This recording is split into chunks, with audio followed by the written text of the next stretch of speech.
안녕하세요. 지태상 국사 오늘 조선 두 번째 시간이자 주제 8, 사림의 성장에 대해서 한번 정리해 보도록 하겠습니다. 자, 사림이 어떤 사람들일까요? 그 특징을 한번 여러분들이 정리해 보기 바랍니다. 자, 두 번째로, 중종 때 유명한 개혁가 사림이라고 할 수 있는 조광조, 어떤 개혁을 했고, 또 이와 관련된 기묘사와 좀 정리를 해두면 좋겠습니다. 자, 그리고 이제 분당 정치가 어떻게 성립이 되고 어떻게 갈라지게 되는지 한번 정리를 해보도록 하겠습니다.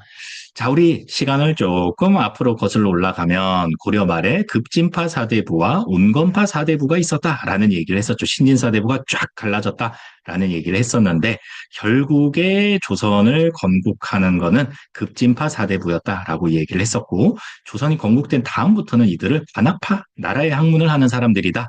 라고 우리가 부른다라고 정리를 했었네요. 그리고 이제 온건파 사대부들은 아우 난 조선에 협력하고 싶지 않아. 다 고향으로 내려간다라고 얘기를 했었고요. 이 사람들은 할 줄 아는 게 공부밖에 없다. 공부를 하다 보니까 제자가 많아진다. 이 제자들도 다 선비들이다. 선비가 많아졌다. 얼마만큼? 숲을 이룰 만큼 많아졌다. 그래서 선비사, 수풀림자를 써가지고 사림파 또는 사림세력이라고 부르게 되는 거죠. 자, 이 관학파들은요, 부국강병을 위해서 자신들의 이 정신적 기반인 학문적 기반인 성리학 외에 다른 학문들, 특히 뭐 과학기술 같은 거 있잖아요.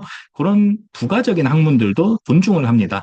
나라를 부강하고 또 병사들을 강하게 하기 위해서는 그런 기술들도 필요하다라고 이제 인정을 한 그런 세력이라고 보면 되겠고요. 이 사림 세력들은요, 다 지방에 있잖아요. 지금 그래서 향촌 자치를 굉장히 중요하게 생각을 하고요.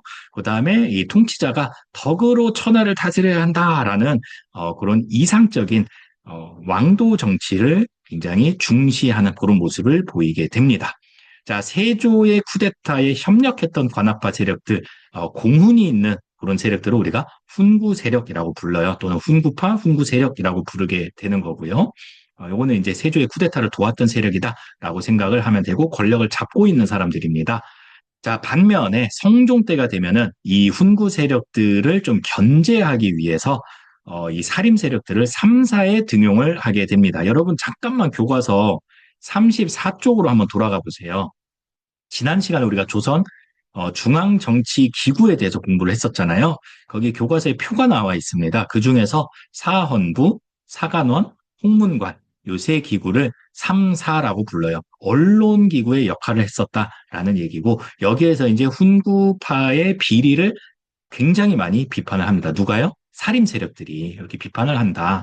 그 와중에 이제 훈구 세력들이 보복을 하게 되는데 그렇게 해서 많은 사람들이 화를 입게 됐으니 그게 바로 사화라는 사건이다라고 이야기를 했습니다. 그중에 첫 번째, 두 번째 사화는 바로 여러분들이 알고 있는 폭군, 연산군 시기에 일어나게 됩니다. 그중에 첫 번째 사화는 무오사화예요. 무오사화는 왜 일어나게 되느냐? 이 당시에 이미 죽고 없는 무덤에 묻혀 있는 사림의 스승이라고 할 수 있는 김종직이라는 선비가 예전에 살아있을 때 조의제문이라는 글을 남겼어요. 근데 그 글이 문제가 된 거예요. 왜 문제가 되느냐? 그 글이 어떤 문제냐면, 어떤 글이냐면요. 예전 중국의 이야기를 써놓은 건데, 거기 뭐 여러분들 그 뭐 초나라의 항우, 뭐 이런 얘기 혹시 들어봤나요? 초한지? 그러니까 한마디로 이런 거예요. 중국의 이야기를 빗대서 쿠데타를 일으킨 세조를 비판하고 그때 억울하게 왕위에서 쫓겨나고 죽임까지 당했던 세조의 조카 단종을 추모하는 그런 글을 약간 중국의 이야기를 빗대서 썼던 글이 조의제문이거든요. 근데 이 훈구 세력들이 이미 죽고 없는 이 김종직이 그냥 써놓은 글을 갖고 와가지고 연산군한테 꼰질른 거예요. 아, 이것 보세요, 왕이시여. 지금 그 살인들의 스승이라고 할 수 있는 김종직이라는 자가 왕실을 이렇게 모독을 하는 글을 썼답니다. 이거 어떻게 할 값이요? 이미 김종직은 죽고 없지만 그들의 제자들이 지금 막 관직을 갖고 있거든요. 그랬더니 이 연산군이 오호 요거 결정적 증거인데 이번 기회에 저 선비들을 싹 한번 밀어버려야겠다 라면서 일어났던 사건이 바로 무오사화예요. 그래서 이 와중에 이 관직에 나와 있던 이 수많은 이 살림 세력들이 화를 당하게 됩니다. 죽임을 당했다라는 얘기예요. 두 번째 사화는 역시 연산군 때 있었던 사건인데요.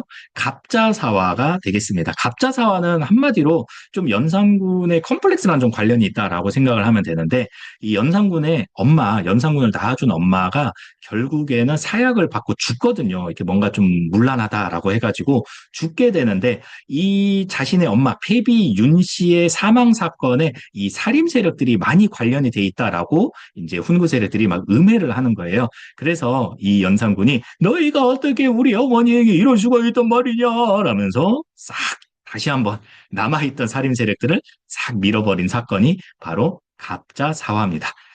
겉으로 보기에는 개인적 복수라고 할 수 있지만 또 이제 속으로 볼 때는 약간 정치적인 포석일 수도 있다. 뭐 이런 이제 썰은 있지만 어쨌거나 둘 다 이 공통점은 살인 세력들이 화를 입었다라는 겁니다. 그리고 나서 이제 연산군이 결국은 신하들에 의해서 쫓겨나게 되고, 중종이 새롭게 왕이 됩니다. 일명 중종 반정이죠. 이 중종 시기에 기묘사화, 세 번째 사화가 일어나게 되는데, 이 기묘사화는 조광조와 관련이 있습니다. 조광조는 또 누구냐? 조광조는 살인 세력들 중에 굉장히 똑똑한 개혁가라고 볼 수 있겠습니다.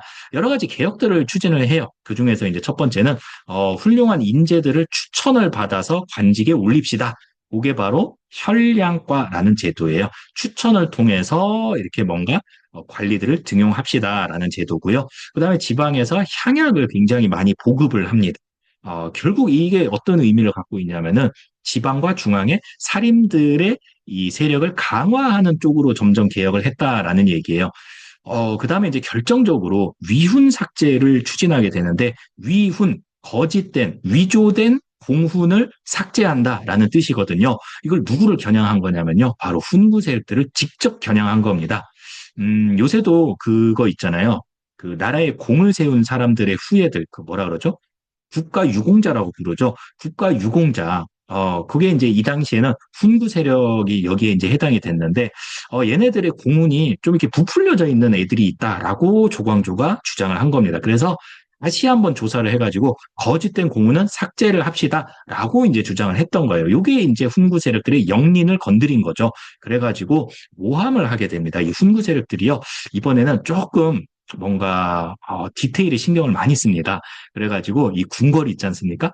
궁궐의 나무 잎사귀에 밤에 몰래 사람들을 시켜가지고 이 꿀을 붓에다가 찍어가지고 글자를 써놔요. 꿀은 이렇게 보이진 않잖아요. 근데 뭐라고 써놨냐면은 한자로 주초위왕이라고 써놓습니다.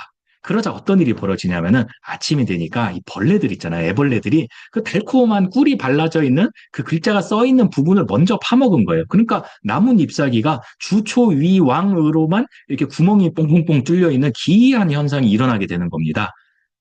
그랬더니 희빈 홍씨가 요거를 갖고 오는 거죠. 애벌레가 여기 나뭇잎을 파먹었사옵니다. 라고 하니까, 주추위왕, 가만. 주자와 초자를 합치면 조자가 되지 않는가? 조씨가 왕이 된다는 뜻인데, 그럼 조광조가 스스로 왕이 되려 한단 말인가? 라고 중종이 이 조광조를 제거를 하는 과정에서 조광조를 따르는 또 수많은 살인들이 화를 입게 됩니다. 그게 바로 기묘사화 되겠습니다. 상당히 좀 기묘한 일이죠. 마지막 네 번째는 을사사화인데, 요거는 이제 세력 궁궐에서 이제 세력 다툼을 하다가 그 와중에 이제 얼떨결에 이렇게 약간 고래 싸움에 새우 등 터지는 격으로 살림 세력들이 또 이제 화를 또 당하게 된다. 그래서 이런 네 차례 사화를 통해서 살인들이 이 박해를 받게 되는데, 꺾이지 않는다 그랬죠? 서원과 향약을 통해서 지방에서 계속 이 제자들을 양성을 해냅니다. 그러면서 결국에 조선 중기 선조 때가 되면은 훈구 세력들을 제거를 하고 이제 권력을 장악을 하게 된다라는 거를 앞선 시간에 간단히 살펴봤죠. 그러면서 이제 권력을 잡고 나니까 이제 네 편, 내 편이 나눠지기 시작합니다. 그래서 동인과 서인으로 이제 당이 나눠지게 되는데, 동인의 대표적인 인물들은 이황, 조식, 주로 이제 경상도 지역이죠. 영남 살인들 중심으로 동인을 형성하게 되고요. 그리고 이제 이이 성원의 제자들, 그 다음에 이제 경기도 충청, 조금 이제 좀 중심부죠. 한반도 중심부의 살인들은 서인 세력을 형성하게 됩니다. 자, 여기까지 우리가 살인의 성장, 그다음에 사화, 붕당이 어떻게 형성이 되는가 그 과정을 좀 살펴봤습니다. 오늘은 여기까지 하겠습니다. 수고했습니다. 안녕.